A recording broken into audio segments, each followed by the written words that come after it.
Amici bellini, buongiorno. Perché ci si sveglia al mattino. Scusate, pubblicità.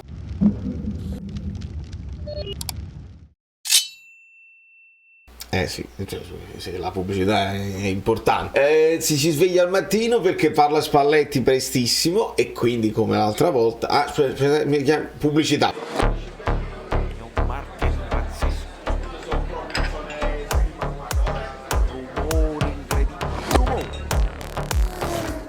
Allora, a parte gli scherzi, il sarcasmo, sono sempre ti lamenti se Giuseppe Gabriele.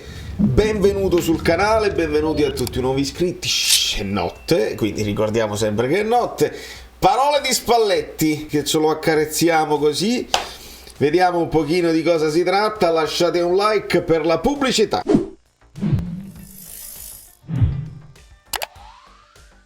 Avete lasciato il like? Allora, Napoli, devi fare Napoli TV. Io capisco tutto, che la radio ufficiale magari di sabato hanno dei programmi diversi e quindi devono infilarci la conferenza così, ma se il Napoli non lo fa nei suoi canali ufficiali, la conferenza parlo io perché mi lamento, però se io mi sveglio alle 5 del mattino per seguire la conferenza e per darvi un contenuto il più presto possibile, perché siamo affamati di Napoli, di situazioni, di considerazioni, di ipotesi, di formazione che dobbiamo fare.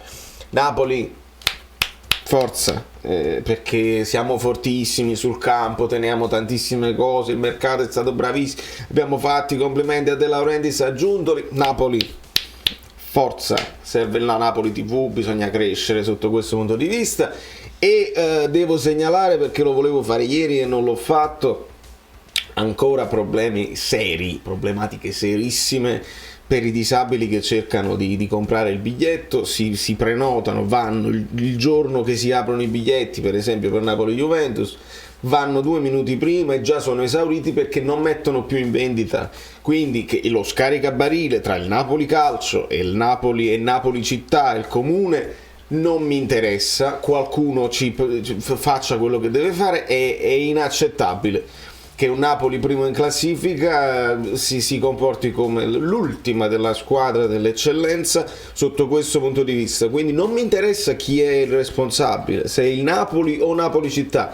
Bisogna rispettare e considerare quelli meno fortunati che vogliono godere di questa bellissima squadra creata da questo bellissimo.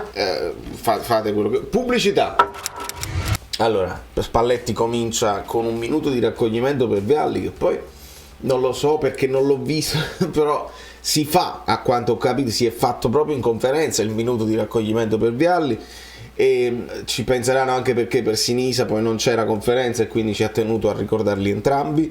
Spalletti dice pure: non vi faccio bruciare una domanda, ve lo ricordo io direttamente Vialli, e parlava anche di un momento in cui lo stesso Spalletti se l'è trovato a marcare Vialli, c'è stata questa pallata, c'è stato uno scontro in corsa, Spalletti cade perché Vialli comunque era potente fisicamente, poi lui lo rialza, quindi ha parlato Luciano della generosità di Gianluca Vialli in campo e fuori sicuramente, quindi lo rialza. Era generoso anche nel fare il primo pressing, uno dei primi, si è fatto rispettare come giocatore e non. E insomma, un ricordo doveroso per Vialli. Cosa abbiamo imparato nella sconfitta con l'Inter? Abbiamo imparato che volevamo stare ancora ad 8 punti e non a 5 punti di vantaggio, e quindi ci girano le scatole, e questo è una cosa buona, e questa è una cosa che volevamo sentire, lo volevamo sentire dalla viva voce del nostro mister, perché la sentimmo dopo la sconfitta con il Liverpool, che doveva essere indolore, e invece no, si prende la responsabilità, si ammette che si doveva fare di più, e questo mi piace tantissimo, mi fa ben sperare nella reazione contro la Sampdoria. Pubblicità.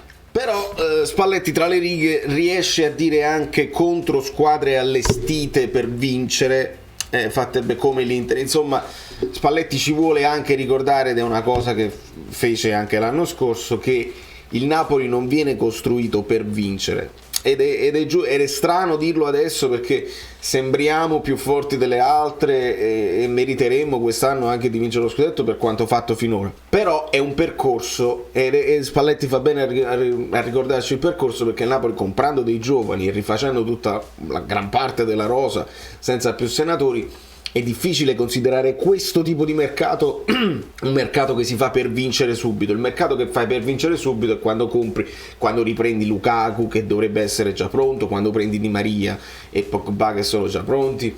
Il Milan fece questo discorso e poi prese, insomma, Ibrahimovic, Giroud, dei giocatori che poi sono delle certezze e ti portano a vincere. Però è importante vedere che anche i giovani possono far bene.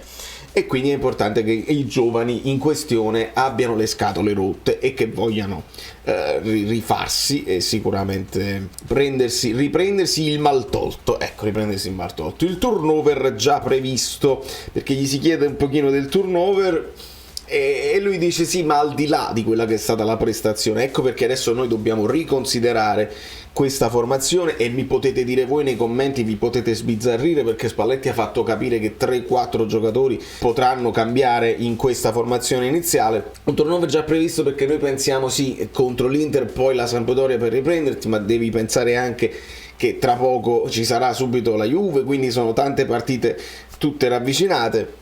Non è subito con la Juve, però ci devi pensare. E pubblicità.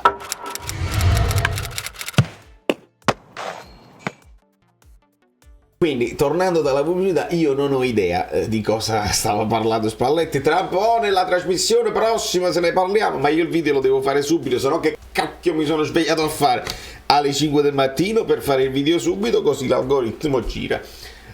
Si parla di Di Lorenzo, di Rachmani, di Anghissà, di Mario Rui, di Osimhen e poi cita anche Elmas e credo si riferisca alla leadership, ai leader di questa squadra. E poi ci sono altri che sono un pochino più taciturni, un po' più buoni, quindi i criminali, i famosi criminali, dice non ce li abbiamo i criminali, perché anche questi giocatori qua che cita Spalletti magari sono dei leader in campo, sono dei leader nello spogliatoio, ma non è gente che aggredisce gli avversari o che aggredisce l'arbitro in certe situazioni, sono comunque bravi ragazzi. Noi ce li teniamo così, ci piacciono, però criminali proprio non sono.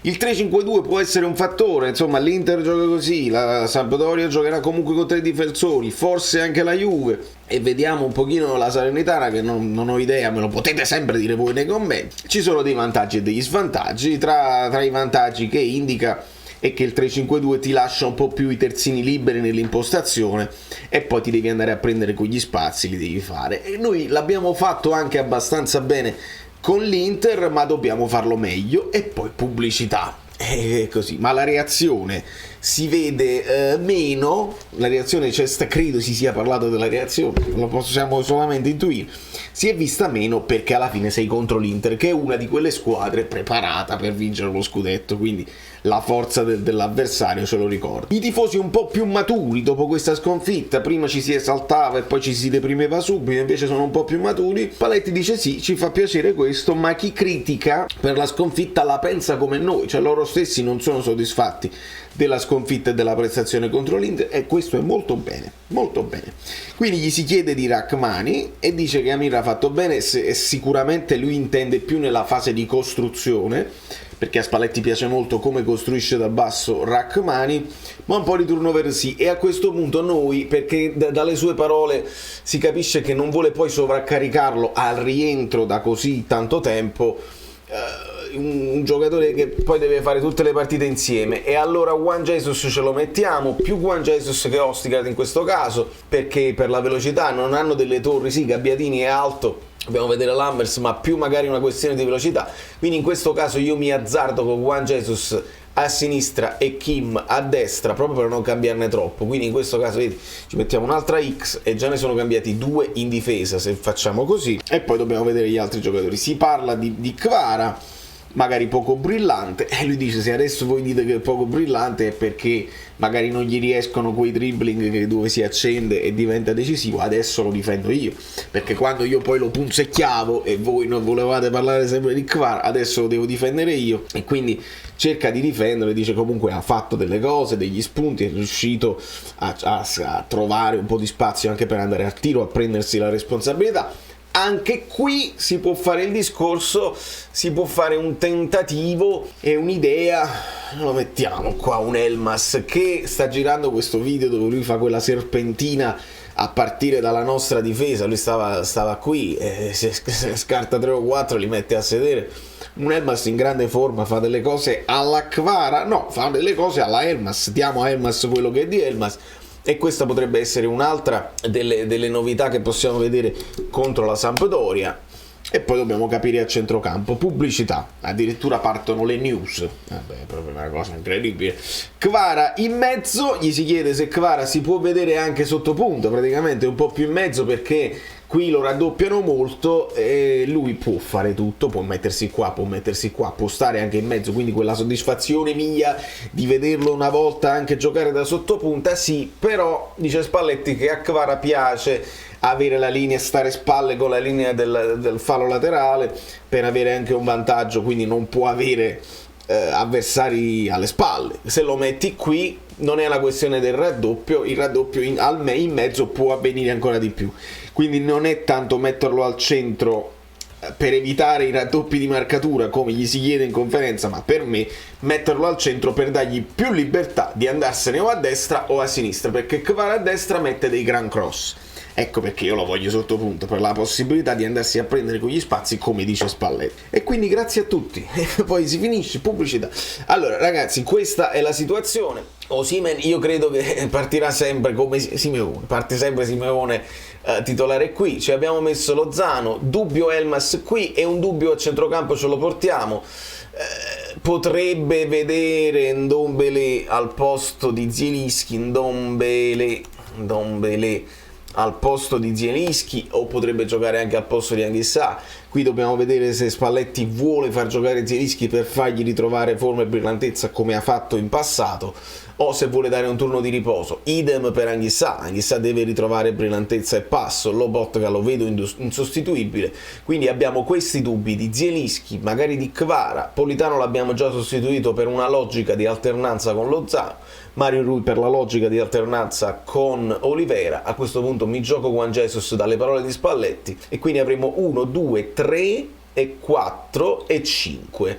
È possibile vedere 5 giocatori nuovi contro la Sampdoria, anche perché poi ci sarà la Juventus, quindi si può rivedere magari un Olivera a sinistra. Speriamo di aver recuperato Zielinski. Comunque chi gioca gioca, e dobbiamo assolutamente vedere un atteggiamento bello tosto. Con la Sampdoria non si può sbagliare, sicuramente la Sampdoria ci lascerà il pallino del gioco, quindi dobbiamo essere veloci nel giro palla, assolutamente, arrivare al tiro, creare più occasioni, e se crei più occasioni con la Sampdoria che subisce tanto, che segna pochissimo, adesso non dobbiamo pensare, sì, arrivano con l'entusiasmo di aver vinto, però la Sampdoria è una squadra che è in zona retrocessione e che è disastrata, stanno cercando di ricostruirsi. Il Napoli ha comunque 5 punti sul Milan, 7 sulla Juventus, 8 sull'Inter, e dobbiamo anche rispettare la classifica che abbiamo creato. Da New York, pubblicità.